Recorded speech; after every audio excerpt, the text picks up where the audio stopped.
त्रयोदशो अध्याय। सुरथ और वैश्य को देवी का वरदान। ध्यानम। ओम बालार्कमण्डलाभासां चतुर्बाहुं त्रिलोचनां पाशांकुशवराभीतिर्धारयन्तीं शिवां भजे। जो उदय काल के सूर्यमंडल की सी कांति धारण करने वाली हैं, जिनकी 4 भुजाएं हैं और 3 नेत्र हैं, तथा जो अपने हाथों में पाश, अंकुश, वर एवं अभय की मुद्रा धारण किए रहती हैं, उन शिवा देवी का मैं ध्यान करती हूँ। ऋषि कहते हैं, राजन, इस प्रकार मैंने तुमसे देवी के उत्तम महात्म्य का वर्णन किया। जो इस जगत को धारण करती हैं, उन देवी का ऐसा ही प्रभाव है। वे ही विद्या उत्पन्न करती हैं। भगवान विष्णु की माया स्वरूपा उन भगवती के द्वारा ही तुम ये वैश्य तथा अन्यान्य विवेकी जन मोहित होते हैं और मोहित हुए हैं, आगे भी मोहित होते रहेंगे। महाराज, तुम उन्हीं परमेश्वरी की शरण में जाओ। आराधना करने पर वे ही मनुष्यों को भोग, स्वर्ग एवं मोक्ष प्रदान करती हैं। मार्कंडेय जी कहते हैं, कौष्टुकी जी मेधा मुनि के ये वचन सुनकर राजा सुरथ ने उत्तम व्रत का पालन करने वाले उन महाभाग महर्षि को प्रणाम किया। वे अत्यंत ममता और राज्य अपहरण से बहुत खिन्न हो चुके थे।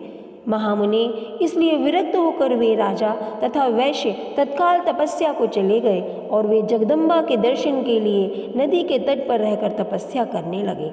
वे वैश्य उत्तम देवी सूक्त का जप करते हुए तपस्या में प्रवृत्त हुए।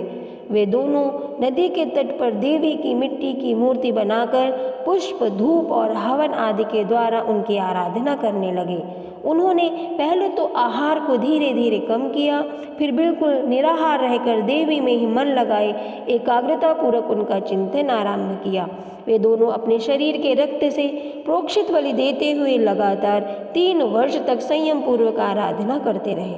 इस पर प्रसन्न होकर जगत को धारण करने वाली चंडिका देवी ने प्रत्यक्ष दर्शन देकर कहा। देवी बोली, राजन, तथा अपने कुल को आनंदित करने वाले वैश्य, तुम लोग जिस वस्तु की अभिलाषा रखते हो वह मुझसे मांगो, मैं संतुष्ट हूँ, अतः तुम्हें वह सब कुछ दूंगी।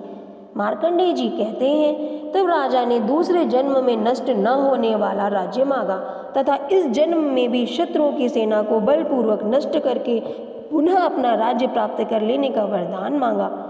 वैश्य का चित्त संसार की ओर से खिन्न एवं विरक्त हो चुका था तथा वे बड़े बुद्धिमान थे, अतः उस समय उन्होंने तो ममता और अहंता रूप आसक्ति का नाश करने वाला वर मांगा। देवी बोली, राजन, तुम थोड़े ही दिनों में शत्रुओं को मारकर अपना राज्य प्राप्त कर लोगे। अब वहाँ तुम्हारा राज्य स्थिर होगा। फिर मृत्यु के पश्चात तुम भगवान विवस्वान यानी सूर्य के अंश से जन्म लेकर इस पृथ्वी पर सावर्णिक मनु के नाम से विख्यात होगे। वैश्ववर्य, तुमने भी जिस वर को मुझसे प्राप्त करने की इच्छा की है उसे देती हूँ। तुम्हें मोक्ष के लिए ज्ञान प्राप्त होगा। मार्कंडेय जी कहते हैं, इस प्रकार उन दोनों को मनोवांछित वरदान देकर तथा उनके द्वारा भक्ति पूर्वक अपनी स्तुति सुनकर देवी अंबिका तत्काल अंतर्ध्यान हो गई। इस प्रकार देवी से वरदान पाकर क्षत्रियों में श्रेष्ठ सुरथ सूर्य से जन्म लेकर सावर्णिक मनु होंगे। इस प्रकार श्री मार्कंडेय पुराण में सावर्णिक मनवंतर की कथा के अंतर्गत देवी महात्म्य में सुरथ और वैश्य को वरदान नामक 13वां अध्याय पूरा हुआ। जय माता।